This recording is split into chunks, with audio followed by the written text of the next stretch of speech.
Good evening and welcome to SEC Basketball Reaction.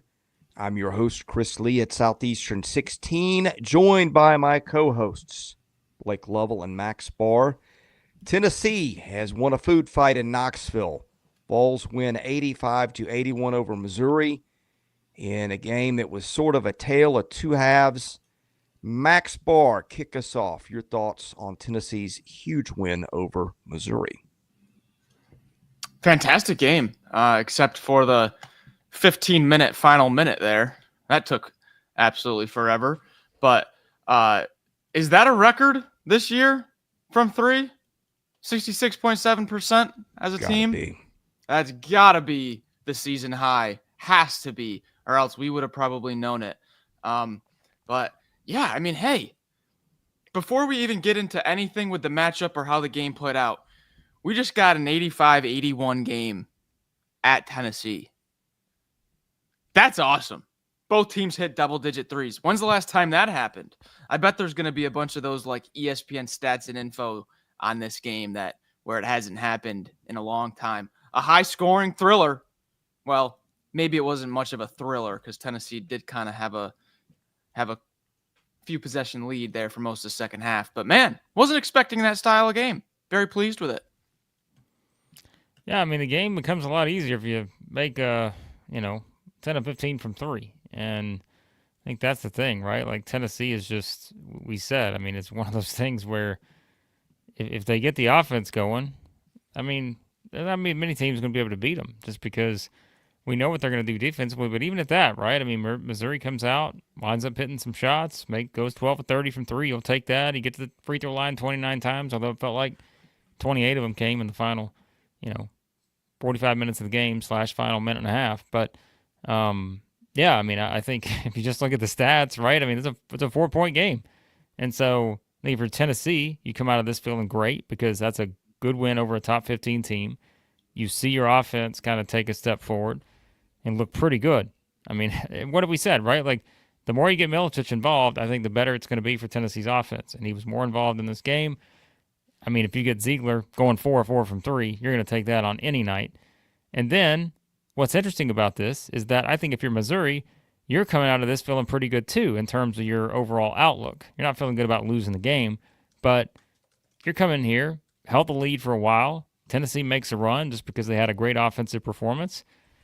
But if I'm Missouri fans, I'm coming out of this thinking, hey, like, people are still thinking, all right, we don't have any shot at, making a run to the Sweet 16 or going beyond that. I don't know, man. I look at this team and I'm like, the depth and just the way they play, I mean, who else are they beating tonight, right? Other than, I mean, they're beating a lot of other SEC teams. It's just Tennessee just simply played better and found a way to win the game and hit shots. So, yeah, that was one of my takeaways. If you're Missouri, you're going, okay, Tennessee is 10 of 15 from three. For perspective, let's go to the Kentucky game. If you want to equate, put her on a scale, let Tennessee take 31 more threes and hit one of them. And that's how much better Tennessee shot tonight than it did in that one.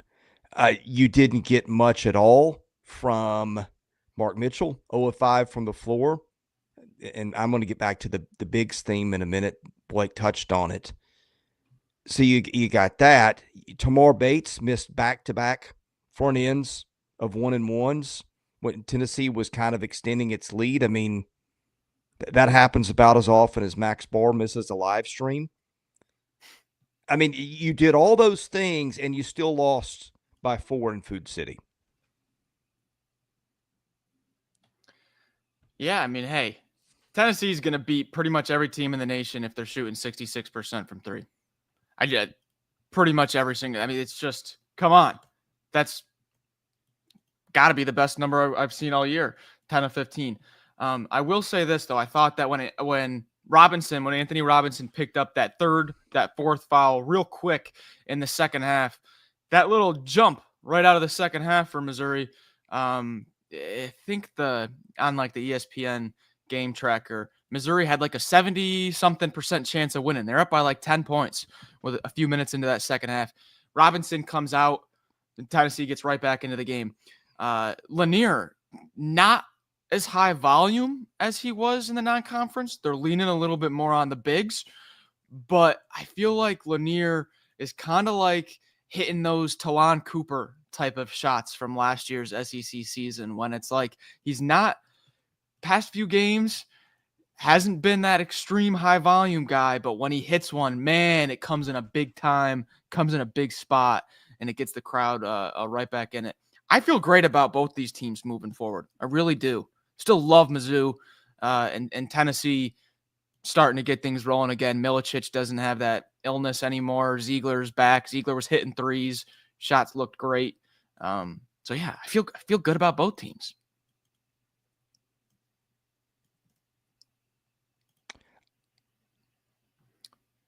I think Blake is muted. I can't hear him. Sorry, hold on. Silent Blake. I want to go to this real quickly. Oh, I'm here. Okay. Josh, 499 super chat. I honestly don't know what this is referring to. Tennessee finally hit wide open shots. Come on, man. I know Gates is your boy, but geez, those were wide open. Missouri banked a 3 and 2 free throws. What's the reference here? What am I missing? What did I say about Tennessee not hitting shots? I'm not Max, sure. Can you help me out here? But, I mean, that's been a documented issue at times. I think he's trying to say that kind of Mizzou was kind of lucky to be in the game because they hit a few shots they shouldn't have. I think that's what he's trying to say. Okay. Well, Josh, send another super chat, and we'll get back to it. Yeah. But, sorry. Okay, that's fine. Sorry, I'm trying to figure it out. But, okay. So to add on to that, I think if you look at it from this perspective, it is one of those things, like Tennessee came into this game shooting 30% from three in SEC play. 30%. They shot 66.7%, right? And so I think if you're looking at one of these things, okay, so now I get it, Josh. Okay. So I'm acting like it was an act of God for Tennessee to make a three. Okay, now I see what you're saying. All right. Forgive me. But I think the point is that they were shooting 30% in league play. And so, I mean, that's kind of the thing here, right? Now, if you look at like how many times throughout the season have they hit that many threes, right? Okay, let's look back at it. So they hit 10 of 26 against Arkansas for 38.5%, 10 of 23 against Texas for 43.5%, 10 of 21 against Vanderbilt for 47.6%, pretty good, 10 of 28 against Mississippi State for 35.7%, 11 of 45 against Kentucky for 24.4%. So those are your double-digit three-point makes in league play, right? But I think it's like the efficiency. Like, we're applauding Tennessee for the efficiency of making 10 of 15. And so I think it's one of those things where if they're that efficient on their three-point shots, and again, we said it, if Zeigler's hitting all of his threes, if you're getting Milicic involved, like the offense is just so much better. And I do think it's one where, like, if Tennessee can run that kind of smooth offense, we've said it. That's the thing, is sometimes it just gets either you're putting all of it on Lanier or you're putting all of it on Zeigler. But I think if it's one of those where, like, if you're getting Milicic involved and you're kind of getting those shots where you're making shots, the game becomes much easier. Because what was the thing, Max? We talked about it against Kentucky. What did Pope say after the game? He was like, hey, we were giving these guys shots that we wanted them to take, even if they were open, right? So Kentucky's plan was, let's see if Tennessee can beat us in a game like that. Well, they couldn't. But in this kind of game, Tennessee didn't shoot a lot, but man, they hit the ones that were there. And so, yeah, I mean, they had a really nice offensive game. So,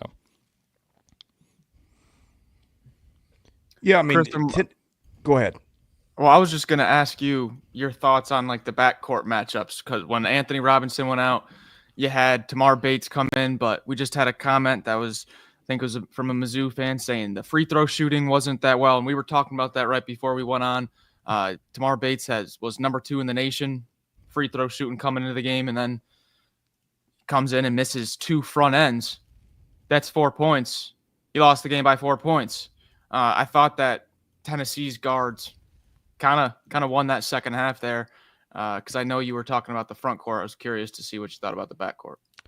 Yeah, I was thinking that the front court was more the separator, but the stats that Blake mentioned was Zeigler going 4 from 3. I don't know sometimes why they don't let Perkins run the point a little bit more. I felt he was doing that some in the first half.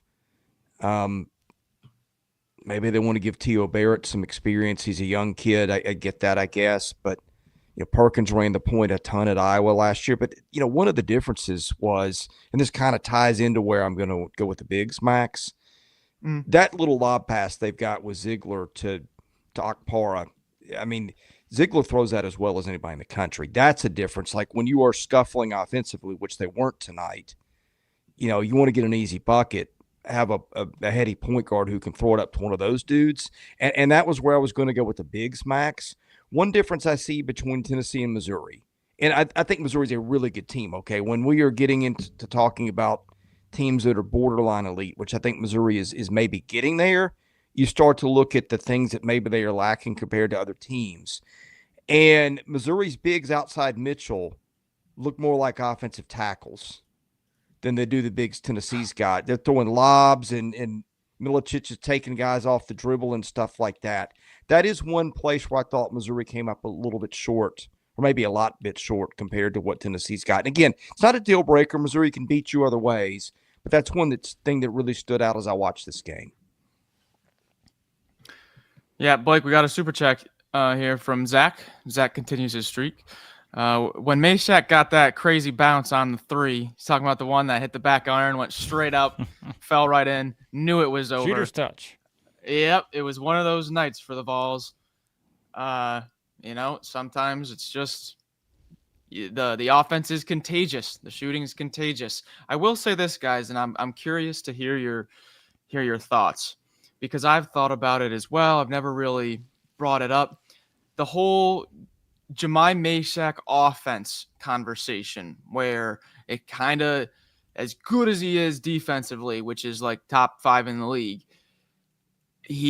they've been sagging off of him offensively. The reason I bring that up, that like 40-18 run or whatever it was, I might be a point or two off at that second half run, that came with the Zeigler, Gainey, Lanier, Milicic, Okpara lineup.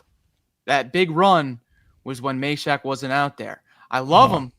I love the defense. He's a player right at my type of player. However, this team looks better, a lot better offensively when they've got that Zeigler, Gainey, Lanier, Milicic lineup. Yeah, because, all those guys are just, like we said, at any time, and we kind of have seen that in various games. Like, if any of those guys can sort of go off and, again, like it was like Zeigler tonight, 4-4, right? It's like Milicic, we know, can step out and make shots. Gainey can do the same thing. Lanier speaks for itself. We've talked about him all season, but it's just, that's, look, and Josh brings it up here. The 999 Super Chat. We appreciate it, Josh. But like he's saying, look, if teams start to dare Tennessee to be like, hey, let's see if you can beat us. Although, again, the attempts were much different. But if teams are like, hey, let's see if Tennessee can do this 9 in and 9 out.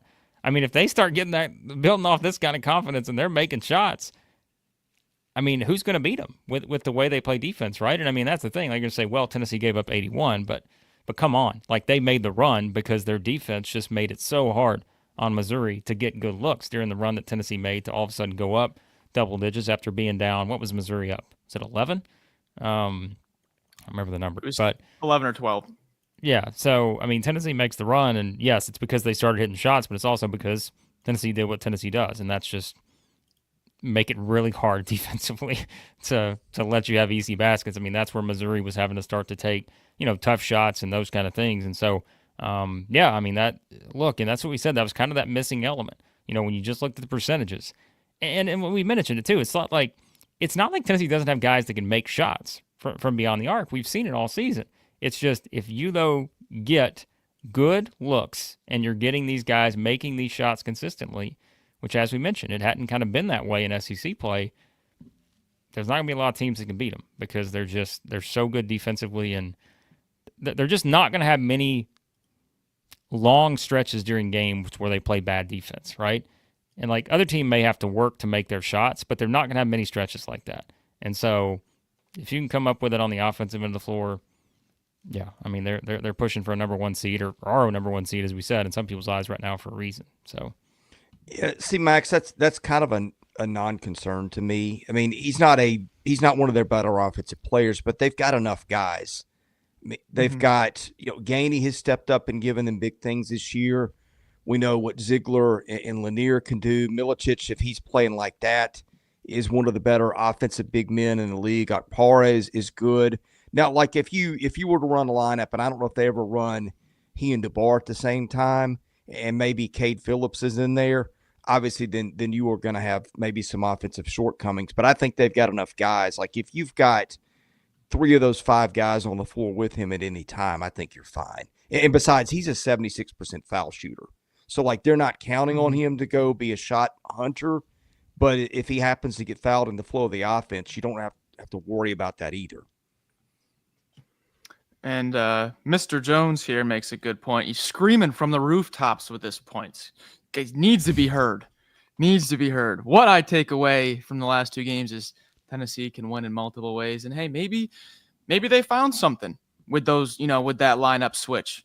If you need Milicic to play 36 minutes and hold the opponent a top 5 offense to only 44 points and just grind it out, run out that big defensive lineup. If you're down by 10 in the second half and you need some shooting, you need some spacing, the offense needs a spark, run that shooting lineup.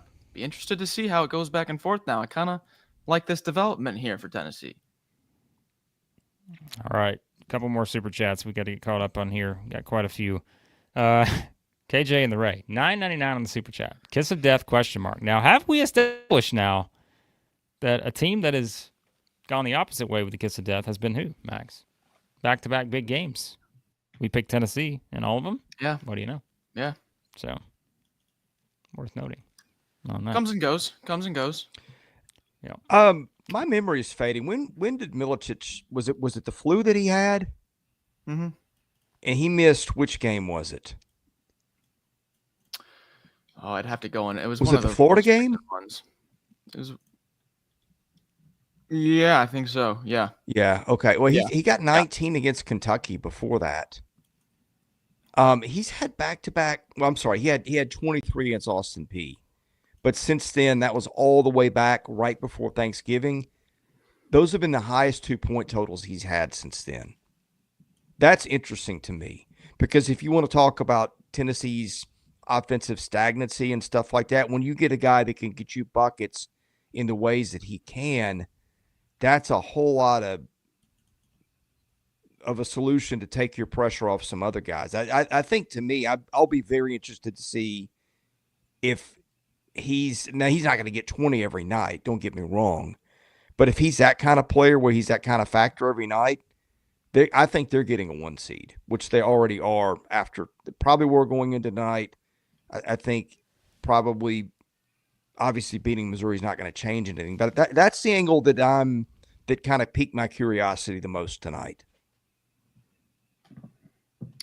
Yeah, and how about that response? You lose 3 out of your 4 with the Vandy, Mississippi State, Auburn, Kentucky stretch. You did grab that Mississippi State win at home, but you lost the tight one to Auburn. Then you lose the one at home to a shorthanded Kentucky, and we're here, starting to ask a ton of questions. Right back to where we were. Right back just in 2 games. Just goes to show like how long this conference season really is. I mean, we get kind of caught up in the day-to-day as we're on here pretty much 7 days a week now, live streaming. But you get pretty caught up just in the moment. And when you look at Tennessee now, kind of you just step back and look kind of as where we were coming off the non-conference undefeated.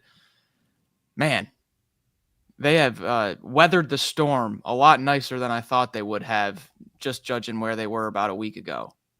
Pretty impressed with this bounce back here. All right.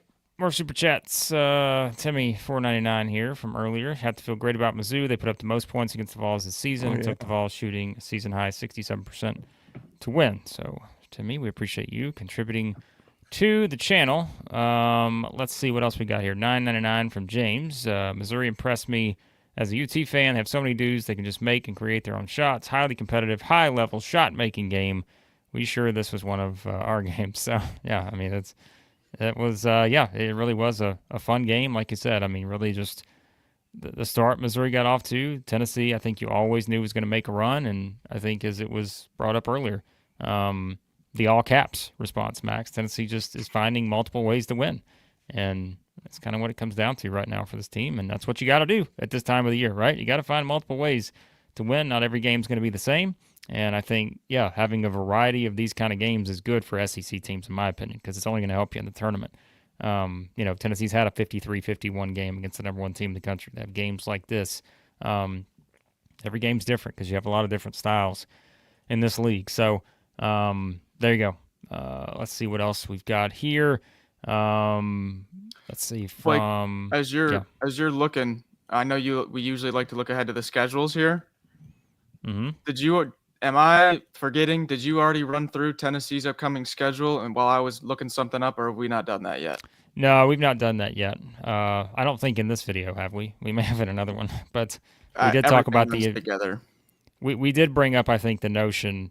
It may have been we might have done it in the prediction video, talking about how important this game was because they played 4 of their next 5 on the road. Yes. So I think that was, I think we may have mentioned that. 5 of their last 8 period in the SEC player on the road. So, wait a minute. Are we missing one somewhere? No, I think that's right. So, they played 10 games, 6-4. Yeah. Just kind of emphasizing, how important winning these past 2 home games, because you're going at Oklahoma just in February. You got one more home game for February. You're on the road the entire month. Yeah. So, upcoming games at Oklahoma on Saturday, and then, at Kentucky next Tuesday for the Vols, and then Missouri, who we mentioned, was, pretty tough stretch for them. That's why it was so important. They won that home game against Ole Miss and then the win at Mississippi State. They got to come back and play A&M. So it's like, I want to see if there's a stat out there. How many teams have played Tennessee and Texas A&M in the same week? Has anyone in the SEC done that this season? Because I'm wondering, because you want to talk about getting some ice packs out for the physicality and the bruising that comes with playing those 2 teams, the way they defend. It could be a brutal one. Maybe not the team you want to play following up playing a team like Tennessee is A&M, but Missouri will do it on Saturday. 3 of the next 4 at home for Missouri after 3 of their last 4 on the road. So I thought that was forbidden under that cruel and unusual punishment thing we live by in this country. Apparently not. You don't want to see those 2 teams, I think, in the same week for sure. All right, let's get to Josh, another super chat, $4.99. Josh, you don't have to apologize for the previous comment. Come on, Josh. We're having fun here. You're a long time. You're regular. No offense taken. By the way, too, it's chaos around the house right now, so I may have been looking off in the other direction. You guys may have been talking about something. I was like, I don't even know what we were talking about at the time. So that's why I was asking, Josh. No offense taken. But yes, you're right. I think you're distracted by what's going on Austin, maybe. I normally would be, but I don't have the TV on because again, the internet's kind of a little shaky over here. So I did see the score, but also saw the score going on in Athens right now too. So LSU offensively starting to look like the 96 Bulls or something, 98 Bulls maybe. But anyways, we appreciate you, Josh. What you got, Max? I just had to double check. I had to refresh my browser because I'm not sure if I'm seeing it right, but Georgia and LSU, I think, are on like a combined overall 4-minute drought. As I say, I was watching and it was like score, and now I just looked at the score again. I'm like, nobody scored in an hour here. Is that the way this game's going to be played? There were 7:19 left in the first quarter or first half. Geez, there's 3:50 left now. It's the same score.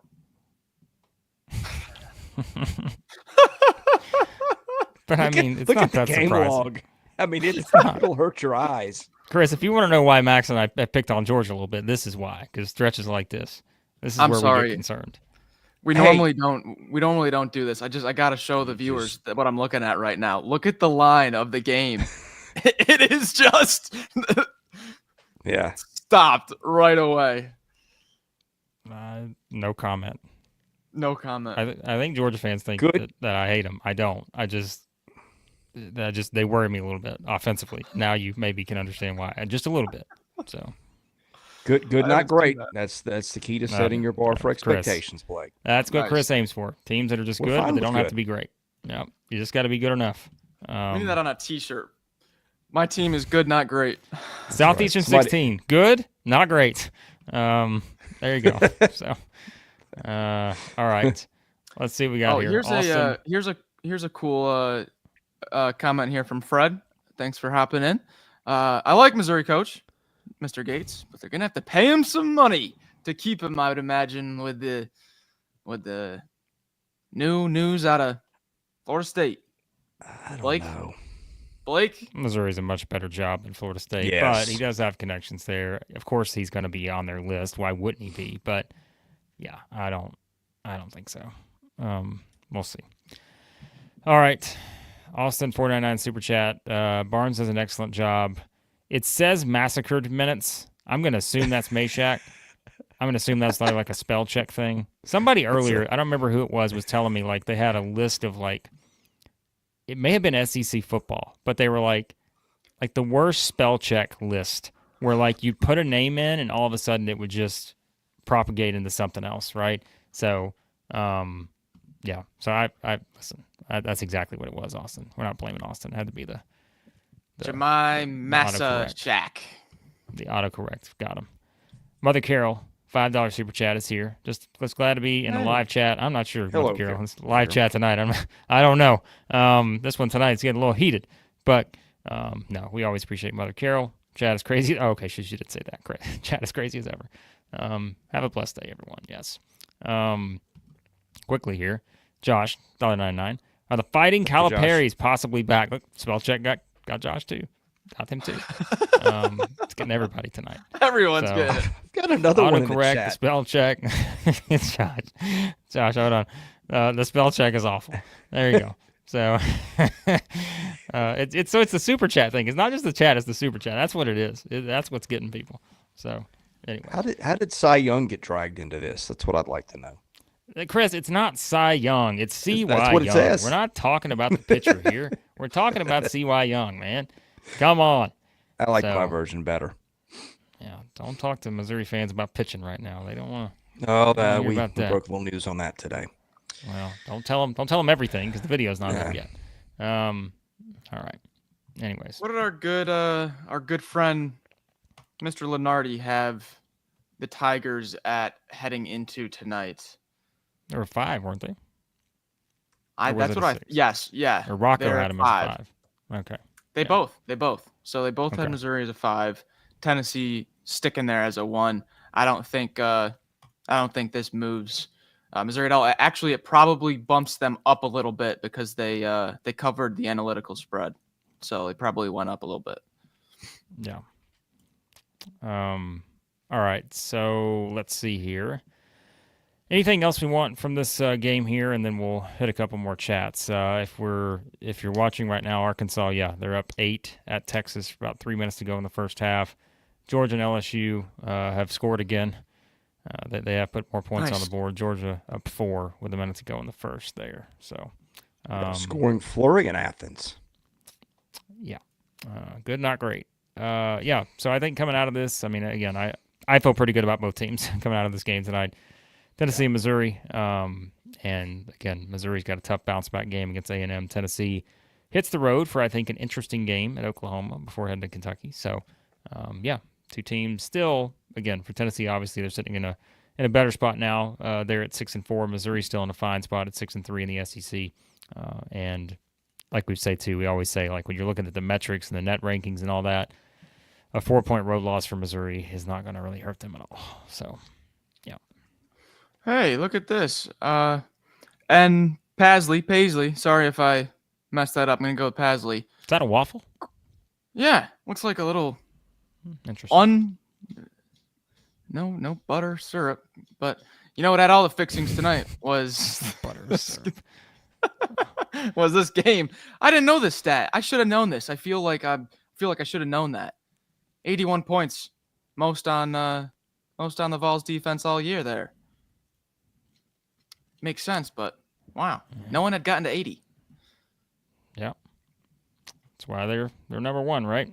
By the way, we know tonight, Josh, I think we're gonna do the reaction for the other 2 games. Arkansas, Texas, and LSU, Georgia tomorrow. That's the plan tomorrow morning. So sometimes it's just it's a matter of scheduling, and so that is our plan. So if you're Arkansas, Georgia, LSU, Texas fan, we will react to that tomorrow morning. Probably the thing. Tony asked the question. We can go ahead and reveal it now. What is the game for the Saturday watch along? I mean, we looked at different options, and we said this was probably going to be the leader in the clubhouse. I think had Missouri won this game tonight, we probably would have went Missouri, Texas A&M, but we're going to do Auburn, Florida. I mean, that's a top, 7-8 matchup. So we'll go with that one. Auburn, Florida, that game takes place, 4 p.m. Eastern, 3 Central on Saturday in the jungle. That is the watch-along game for the week. Appreciate you, Tony. Yep. Had some storylines coming into the midweek, so we didn't want to go out and say anything outright, but the way it shakes out, looks like that's going to be the most interesting one. Yep. So that is the one. I'll tell you who else is the one. You know who else is the one? Actually, there's 2, but we're going to start with one. BRACKETBIDS is the one. Nice. They are the one because everybody out there likes to go out and fill out 173 brackets every single time there's a tournament. I know Max is one of those people. He just goes and he's chasing the money, right? But you don't just need to just chase the money, all right? You need to chase it in the best possible location. And, of course, listen, you can go win whatever you want to win out there against whoever you want to play against. But if you want the ultimate experience, you can take it to the next level with BRACKETBIDS. Enter into that free pick'em contest. It's a free pick'em contest. Or you can start an auction draft league with friends, family, or coworkers. We're going to be starting one of those, as we keep telling you. Everyone starts with the same bidding dollars. Up to you to outwit and outbid your league mates to secure the teams you think will go the distance. Choose from multiple scoring models, including upset bonuses to reward bold picks. Track your teams with live in-game scoring. Watch the standing shift in real time. The further they advance, the higher you climb. That's how it works. For league play, use the promo code SE16 for 40% off. SE16, 40% off to sign up for that league there at BRACKETBIDS. Download the BRACKETBIDS app today or visit them at bracketbids.com. That felt good. Yeah, it did. I'm telling you. Is there a better feeling word that just rolls off than just bracket? Bracket. I want to fill out my bracket. Man. Get me that bracket. Yeah, it's a great word. I'm ready. It's a great word. Yeah. Chris, any thoughts on BRACKETBIDS or anything related to I can't wait brackets? for that. I think that'll be up my alley, honestly. Okay. Well, you heard it here first. BRACKETBIDS taking place right outside Chris's house in his alley. So that's where you have to go to sign up. I'll do that, Sam. Are we all we're going to be in the same pool as the whole chat, right? That's not going to get crazy at all. Well, we're going to have to limit it to some people we're just not going to allow into this thing. But Would you like to name names? Yeah. No, I'm not going to name names. Some people will not be allowed in the auction league, but most people, I think, could have an opportunity. We'll see how it goes. But anyways, so. Awesome. All right. Have you played in an auction anything like fantasy football or anything like that? I think auction's better than snake. Oh, hands down. Hands down. Blake already knows this could turn into a second half 30 minutes of just straight fantasy talk. Yeah, I know where this is headed. Donovan wants to know, when are the midseason awards? That's a great question, Donovan. Just brought those up the other day. Max asked me that earlier. I don't. We may try to do them. Timing's not great on that. We may try to do them by the end of the week. We may give it a shot. All right. So we'll see what we can do. But also, Josh with the 499 super chat. If Missouri's on the 4-5 line, that's a nightmare for the number 1 seed in the Sweet 16. Over under 4 SEC teams in this year's Elite 8. Come on. Max has already got 4 in the Final 4. So. Well, last year we didn't even have 3 get out of the first weekend. So. Can you imagine how many victory laps members of the national media and other places will be doing if the SEC were to, only get, 5 teams in the Sweet 16 or something like that? A small number. Not half the league doesn't get there. I mean, come on, right? How many people are actively rooting against the SEC? I think we know. We know there are people. If you looked at my Twitter mentions in the college football playoff, that was a large number.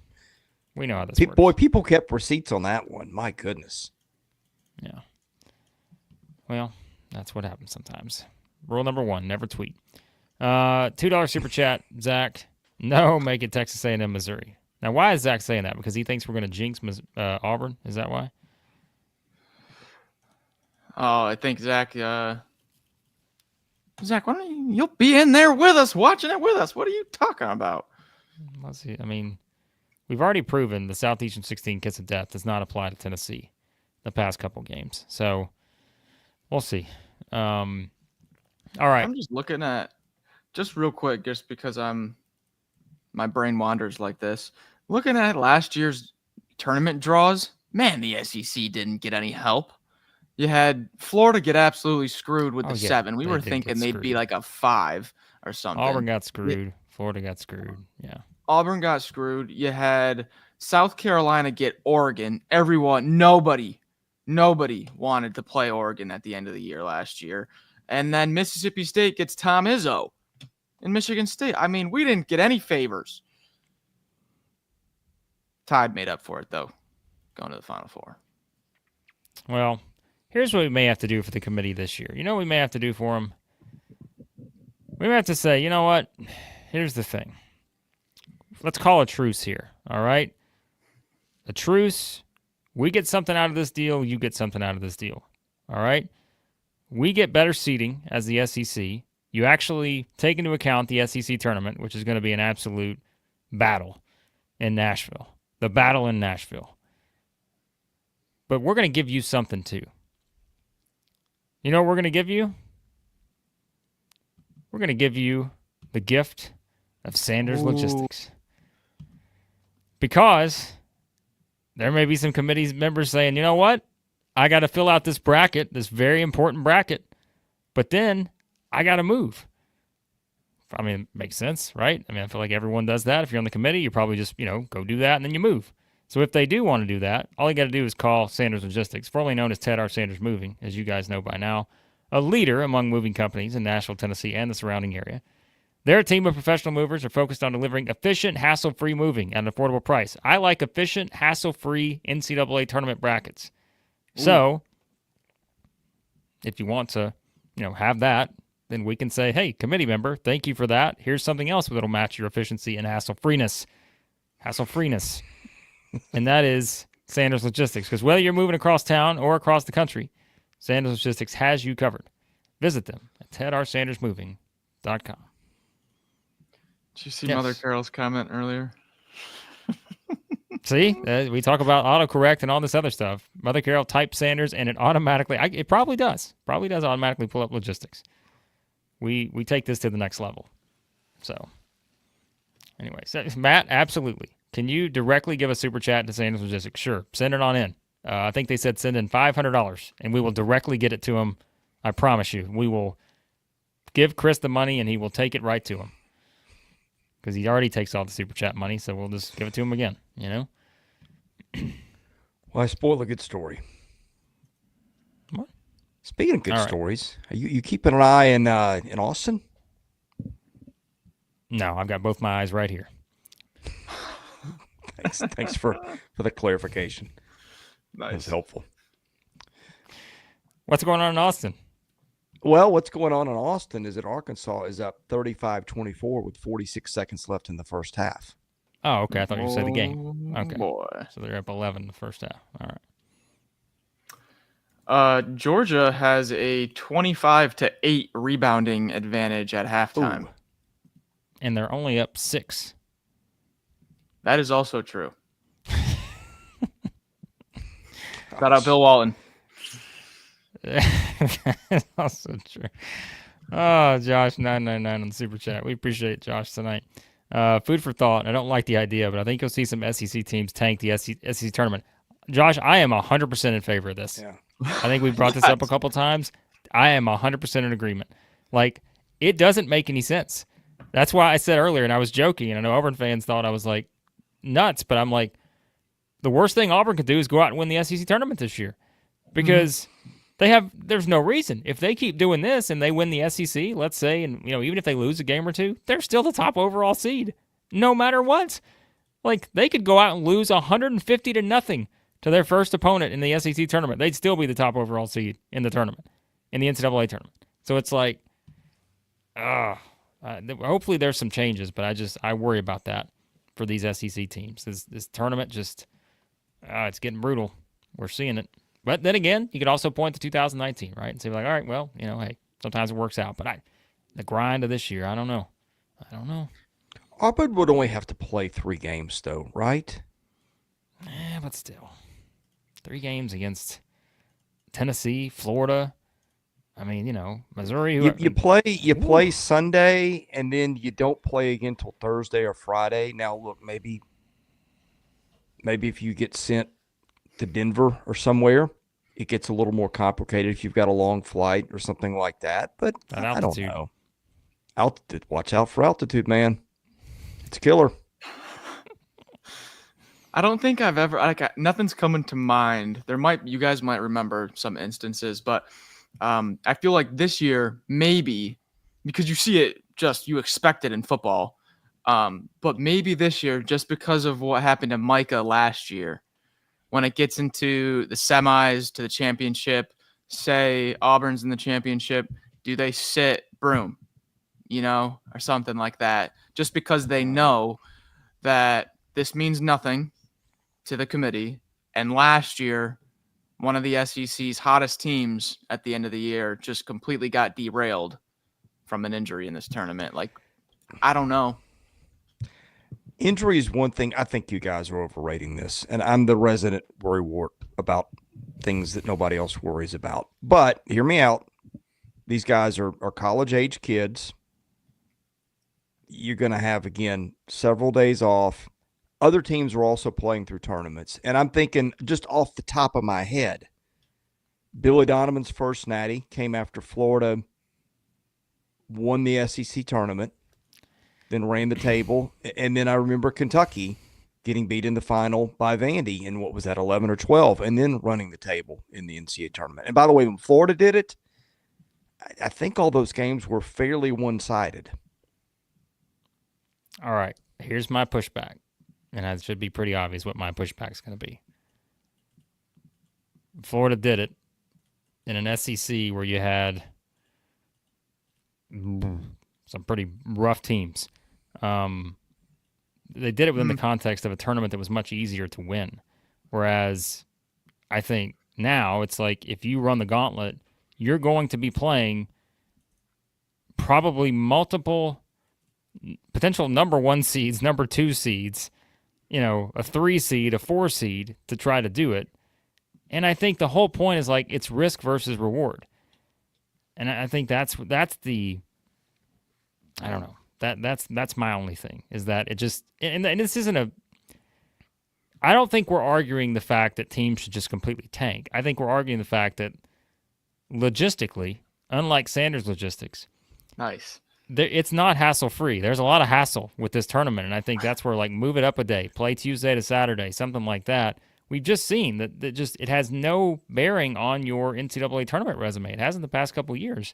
And so I just think that's where you have more to lose. But, hey, it's basketball. You play to win the game. And, again, I'm not saying teams shouldn't play to win. I just think it's the further you get, there's just more risk. That's all I'm saying. So okay, I'm looking a little bit.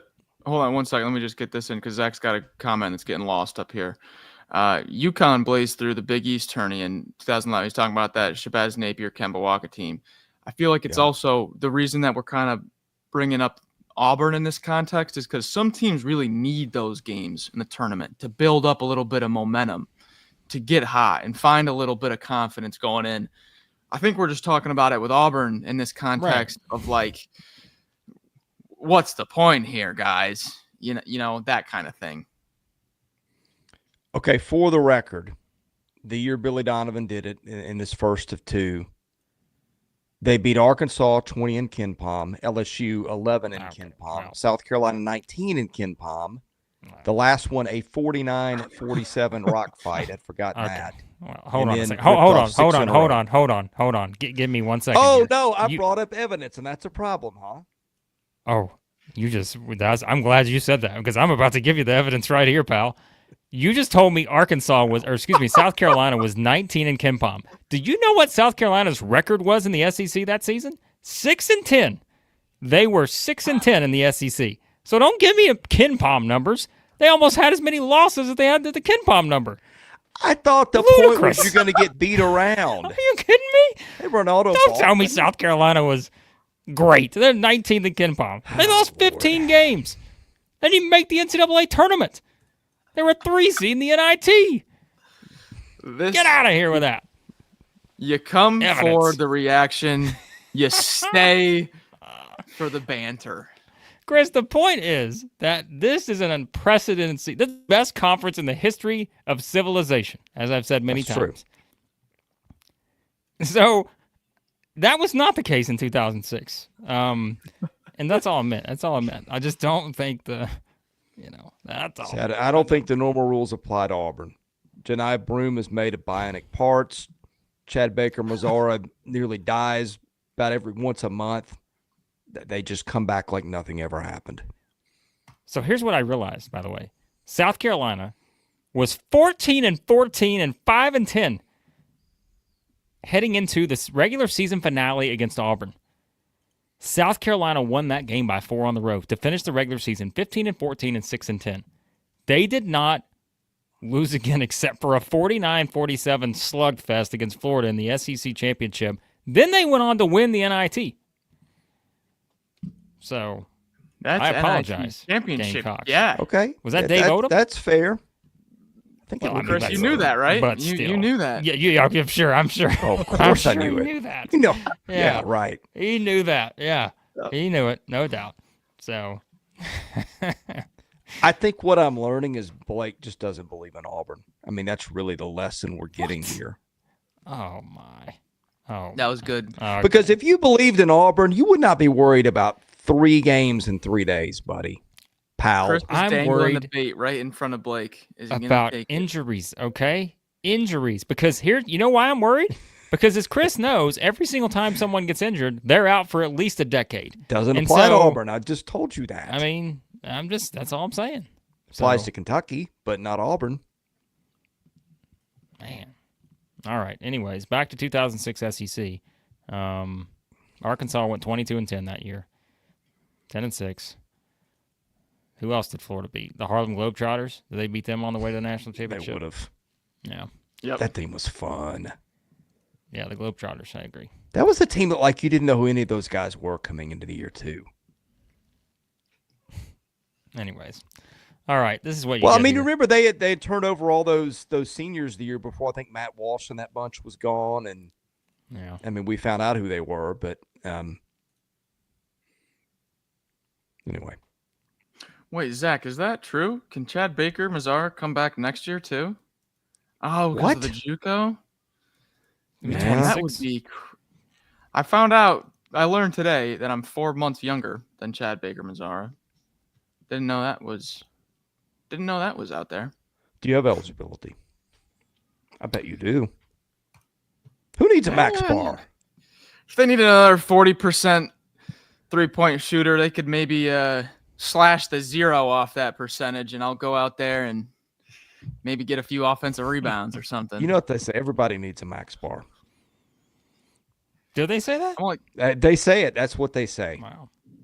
That's what the people say. It's been half an hour since we talked about Tennessee and Missouri, and we're still going. Probably. That's how it works here. Southeastern 16. just Anyways. chatting. All right. We're done here. Yeah, we're done. We're going to go watch the rest of these games. I hope Georgia puts up 50 in the second half. Just because. You mean as a total or for the half? I mean for the half. Okay. Okay. Because both would be. I didn't know which you were shooting for there. Wrap us up. Just give me Wrap 40. us up. Give me good, not great. Let's see. Yeah, congratulations to Tennessee. Congratulations to Missouri. Played well. did not budge my opinion on the Tigers at all. Still a really good team, maybe a top 10 team. Very interested to see how Texas and Arkansas ends tonight. Texas is up Arkansas is up 11 at half in Austin.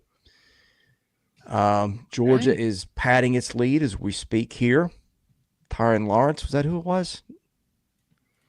The player's about that big on my screen. Anyway, yeah, I'm rambling. I'm done rambling. Thanks for watching. Thanks to all of you who left super chats. Yeah, we'll see you again in the morning.